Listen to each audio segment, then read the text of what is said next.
दूर रहना मुझसे। अगर तुमने मेरे करीब आना भी चाहा ना तो मेरे बॉडीगार्ड तुम्हें मार मार कर तुम्हारी चटनी बना देंगे। इतना कहते ही लारा ने अपने हाथों से एक नीली शक्ति को निकाला और ध्रुव को दूर फेंक दिया। लारा, मैं तुम्हारा होने वाला पति हूँ, तुमने मुझ पर हमला किया।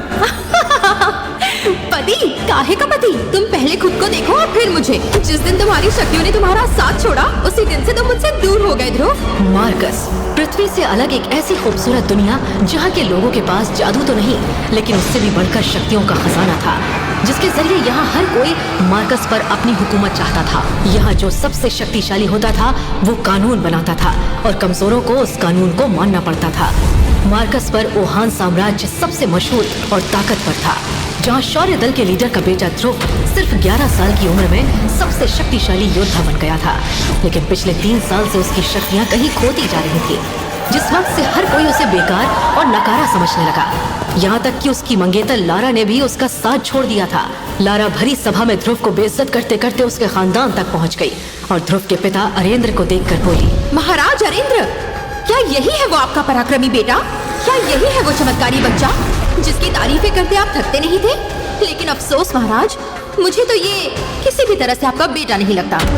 लारा, अपनी मर्यादा मत भूलो, तुम इस घर की होने वाली बहू हो। इसी बीच वहाँ मौजूद ध्रुव की सबसे अच्छी बचपन की दोस्त इरा लारा को देखते हुए बोली, महाराज, लारा को अपनी खूबसूरती और ताकत का बड़ा घमंड है। दिखावा और जहर दोनों कूट कूट कर भरे हैं इसमें। इसे दूसरों को नीचा दिखाने के सिवा आता ही क्या है? इरा की आवाज सुनते ही लारा ने फटाक से जवाब दिया, मैं तुम्हारे मुंह नहीं लगना चाहती, क्योंकि जिसके ना खानदान का पता है और ना ही खून का, ऐसी बदजात लड़की की लारा के सामने औकात की क्या है? लारा की बेहुदा बातें और उसके मुंह से निकल रहे जहरीले शब्दों को सुनकर ध्रुव चिल्लाकर बोला, लारा, बस बहुत हुआ, आखिर चाहती क्या हो तुम? चिल्लाओ मत, मैं सिर्फ तुम्हारे और मेरे बीच तय किए गए इस बेकार रिश्ते से आजादी चाहती हूँ। मैं ये रिश्ता तोड़ने ही यहाँ आई हूँ। अगर तुम्हारी यही मर्जी है तो ठीक है, मैं तुमसे एक रात की शादी करूँगा और फिर ये। खबरदार ध्रुव, तुम इतनी घटिया सोच रखते हो। कौन एक दिन के लिए भी तुम्हारी पत्नी बनेगी? लेकिन तभी इरा ने एक बार फिर लारा को टोकते हुए कहा, ठीक ही तो कहा ध्रुव ने। वैसे तो तुम एक रात की दुल्हन बनने के लायक भी नहीं हो, लेकिन अगर ध्रुव तुम्हें एक रात की शादी करने का मौका दे रहा है तो इसमें इतना भड़कने की क्या जरूरत है? अपनी हद में रहो इरा। हद में तो तू रह लारा। अपनी ताकत का तुझे इतना ही घमंड है तो बाहर आ, देख लेते हैं कौन किस पर भारी पड़ता है। इतना कहते ही दोनों हसीनाएं भिड़ने लगी, लेकिन ध्रुव ने इरा को रुकने का इशारा किया। वहीं लारा इसी मौके की तलाश में थी। उसने ध्रुव की ओर देखते हुए कहा, कब तक औरतों के पीछे छुपते रहोगे ध्रुव? तुम्हारी इन्हीं हरकतों की वजह से मैंने तुमसे ये रिश्ता तोड़ने का मन बनाया है, बस अब और नहीं। इतना कहने के बाद लारा ध्रुव के सामने एक चुनौती रख देती है। ध्रुव, मैं तुम्हें 3 साल देती हूँ। अगर तुमने 3 साल बाद जंग में मुझे हरा दिया तो मैं तुमसे शादी कर लूंगी, लेकिन अगर तुम हार गए तो जिंदगी भर के लिए तुम्हें मेरा गुलाम बनकर रहना होगा। लारा की इस चुनौती को सुनकर वहाँ मौजूद सभी लोग बातें करने लगे, लेकिन अचानक से ध्रुव की आवाज आई, लारा, मुझे तुम्हारी चुनौती मंजूर है। लारा गुस्से में पैर पटकते हुए वहाँ से चली गई। वहाँ मौजूद इरा अंदर ही अंदर इस बात से खुश थी कि लारा जैसी घमंडी लड़की अब ध्रुव की जिंदगी से दूर हो गई थी। दूसरी तरफ ध्रुव अब अपनी हर हार का जवाब ढूंढना चाहता था। वो रात के अंधेरे में चला जा रहा था।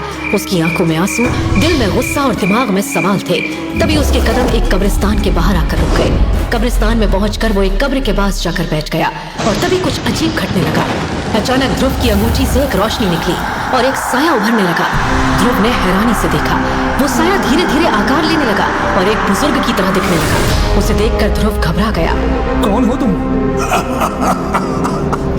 मैं कौन हूँ ये जानना तुम्हारे लिए जरूरी नहीं है, लेकिन हाँ, मैं तुम्हारी मदद करने के लिए ही यहाँ आया हूँ। मुझे तो तुम्हारा शुक्रिया अदा करना चाहिए। आखिर तुमने पिछले 3 सालों से मुझे अपनी अंगूठी में संभाल कर जो रखा है, और देखो आज मुझे नींद से भी जगा दिया। शुक्रिया ध्रुव, तुम्हारा बहुत बहुत शुक्रिया। उस सफेद आत्मा की ये बात सुनकर ध्रुव हैरान रह गया और गुस्से में बोला, तो तुम पिछले 3 साल से मेरी अंगूठी में छिपकर बैठे हो? कहीं तुम्हारी वजह से तो मेरी शक्तियाँ कम नहीं हो रही थी, क्योंकि जब से तुम मेरी अंगूठी में छुपकर बैठे हो तब से मेरी शक्तियाँ नहीं बढ़ रही है। ध्रुव की इस बात पर वो साया जोर से हंसने लगा। उस आत्मा की इस हंसी को सुनकर ध्रुव समझ गया था कि जो कुछ भी उसने कहा वो सच है। लेकिन तभी उस आत्मा ने ध्रुव से कहा, हाँ, वो मैं ही था जिसने तुम्हारी शक्तियाँ कम की। लेकिन मैंने ये क्यों किया, ये मैं तुम्हें अभी नहीं बता सकता। फिलहाल तुम मुझे अपनी जिंदगी में शामिल करो और फिर देखो मैं तुम्हें इतना ताकतवर बना दूंगा कि न केवल तुम्हारी मंगेतर लारा बल्कि पूरा मैसेडोनिया राज्य तुम्हारे आगे झुकेगा। लेकिन हर बड़ी शक्ति की एक कीमत होती है ध्रुव। कीमत? कैसी कीमत? वह भी समय आने पर बताऊंगा। अभी के लिए इतना जान लो कि तुम्हारे पास कोई दूसरा विकल्प नहीं है। अगर तुमने मेरी मदद नहीं ली तो 3 साल बाद होने वाली लड़ाई में तुम जरूर हारोगे और तुम्हारा नाम और तुम्हारा साम्राज्य दोनों मिट जाएगा। ध्रुव के पास विदुर की शर्त मानने के सिवाय कोई रास्ता नहीं था। ध्रुव कुछ पल के लिए रुका और हिचकिचाते हुए विदुर को हाँ कह दिया। ध्रुव के हाँ कहते ही विदुर हंसता हुआ फिर से ध्रुव की अंगूठी में समा गया। ध्रुव जब वापस महल पहुंचा तो विदुर बाहर निकला। तुम्हें फिर से सुपर योद्धा बनना है तो मैं तुम्हें एक ऐसी दवा बना कर दूंगा जिससे तुम कम समय में अपनी शक्ति हासिल कर सकते हो और फिर से एकलव्य बन सकते हो।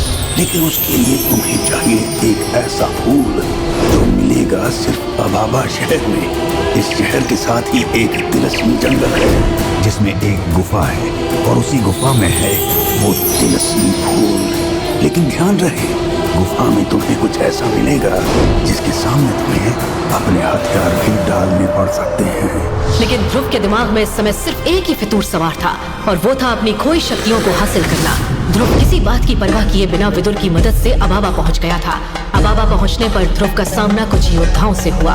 अरे भाई, तुम्हें पता नहीं उस जंगल में ही रहती है वो खतरनाक नागिन। नागिन? क्या बकवास कर रहा है ये? हाँ भाई, सही कह रहा है ये। उस जंगल में आज तक जो भी गया वापस नहीं लौटा। देखो, मैं नहीं मानता। वैसे भी वो जंगल तिलस्मी जानवरों से भरा हुआ है। एक नागिन मिल भी गई तो क्या फर्क पड़ता है? भाई, तिलस्मी जानवरों से तो हम भी निपट लेते हैं, लेकिन उस नागिन का सामना करना मौत को दावत देना है। ये योद्धा ध्रुव को जिस जादुई जंगल में जाने से रोक रहे थे वो एक ऐसा खौफनाक जंगल था जहाँ कोई भी जाना नहीं चाहता था। लेकिन ध्रुव के लिए उस गुफा में जाना बेहद जरूरी था। ध्रुव बिना किसी डर के जंगल की तरफ निकल गया। थोड़ी दूर जाने पर उसे एक बड़ी सी गुफा नजर आई। उस गुफा को देखकर ध्रुव बिना किसी हिचकिचाहट के अंदर बढ़ा और थोड़ा अंदर जाते ही ध्रुव के सामने पत्थर से बनी एक नागिन आ गई जो 50 फीट लंबी थी। ये नागिन पत्थर से बनी थी जिस वजह से उस पर किसी हथियार का कोई असर नहीं होता था। पत्थर की होने के बावजूद वो नागिन हवा में उड़ सकती थी। आचार्य, ये क्या भला है? लगता है ये वही जड़धारी नागिन है। वो तो मुझे भी दिखाई दे रहा है। अब क्या करें? इससे कैसे बचे? हिलना मत ध्रुव। अगर इसने तुम्हें डस लिया तो सबकी एक राय पर पानी फिर जाएगा। तुमने थोड़े दिनों में जो भी शक्तियां हासिल की हैं वो सारी शक्तियां खो जाएंगी। तुम पहले जैसे कमजोर योद्धा बन जाओगे और मैं भी कुछ नहीं कर पाऊंगा। आचार्य विदुर उस नागिन के बारे में ध्रुव को बता ही रहे थे कि तभी वो पथरीली नागिन एक खूबसूरत लड़की में बदल गई और उस नागिन ने ध्रुव के चेहरे पर हाथ फेरते हुए कहा, तुम वही मैसेडोनिया वाले ध्रुव हो ना जिसे उसी की होने वाली बीवी लारा ने ठुकरा दिया? ध्रुव नागिन की खूबसूरती को देखकर उसमें खो गया था। उसे अपनी आंखों पर विश्वास नहीं हो रहा था। लेकिन अपने बारे में उसके मुंह से सुनकर वो हैरान था कि कोई इच्छाधारी नागिन कैसे उसकी जिंदगी के बारे में जानती थी। कौन हो तुम? मेरे बारे में इतना कैसे जानती हो? ये सब छोड़ो ध्रुव, मुझे पता है कि तुम यहाँ क्यों आए हो और तुम्हें चाहिए क्या। लेकिन उसके लिए पहले तुम्हें मेरी एक शर्त माननी होगी। कैसी शर्त? तुम्हें मेरे साथ एक रात बितानी होगी ध्रुव। बोलो ध्रुव, लारा और ईरा को भूलकर सिर्फ एक रात। उसके बाद तुम जो कहोगे मैं वो करूंगी। ध्रुव के सामने ईरा और लारा का चेहरा घूमने लगा था। एक तरफ उसे लारा की बेवफाई नजर आ रही थी तो दूसरी तरफ ईरा का साथ नजर आ रहा था। वहीं अब ये इच्छाधारी नागिन उसके सामने थी जो उसके साथ एक रात बिताना चाहती थी। लेकिन कुछ ही घंटों बाद ध्रुव उस जादुई फूल को लेकर गुफा से बाहर निकल आया। ये देखकर विदुर हैरान रह गया।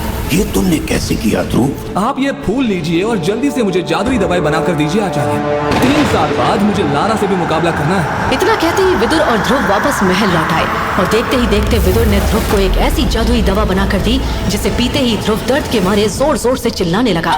ध्रुव विदुर से मदद की गुहार लगाता रहा लेकिन विदुर उसे देखकर जोर जोर से हंसता रहा और कुछ पल बाद ध्रुव वहीं बेहोश हो गया। तभी विदुर ने कहा, अब शुरू होगा असली खेल। ऐसा क्या हुआ ध्रुव के साथ कि वो बेहोश हो गया? कैसे मिला ध्रुव को जादुई फूल? क्यों रखी थी उस नागिन ने ध्रुव के सामने एक रात बिताने की शर्त? किस कीमत की बात कर रहा था विदुर? और क्या ध्रुव हासिल कर पाएगा अपनी खोई हुई शक्तियाँ? क्या वो लारा को दे पाएगा शिकस्त? अगर आपको भी सुननी है ये रहस्य और रोमांच से भरी कहानी तो अभी डाउनलोड कीजिए पॉकेट FM और सुनिए सुपर योद्धा, जिसे 20 करोड़ से ज्यादा लोगों ने सुना है। अभी डाउनलोड करने पर मिलेगा एक खास ऑफर, इस कहानी को फ्री में सुनने का।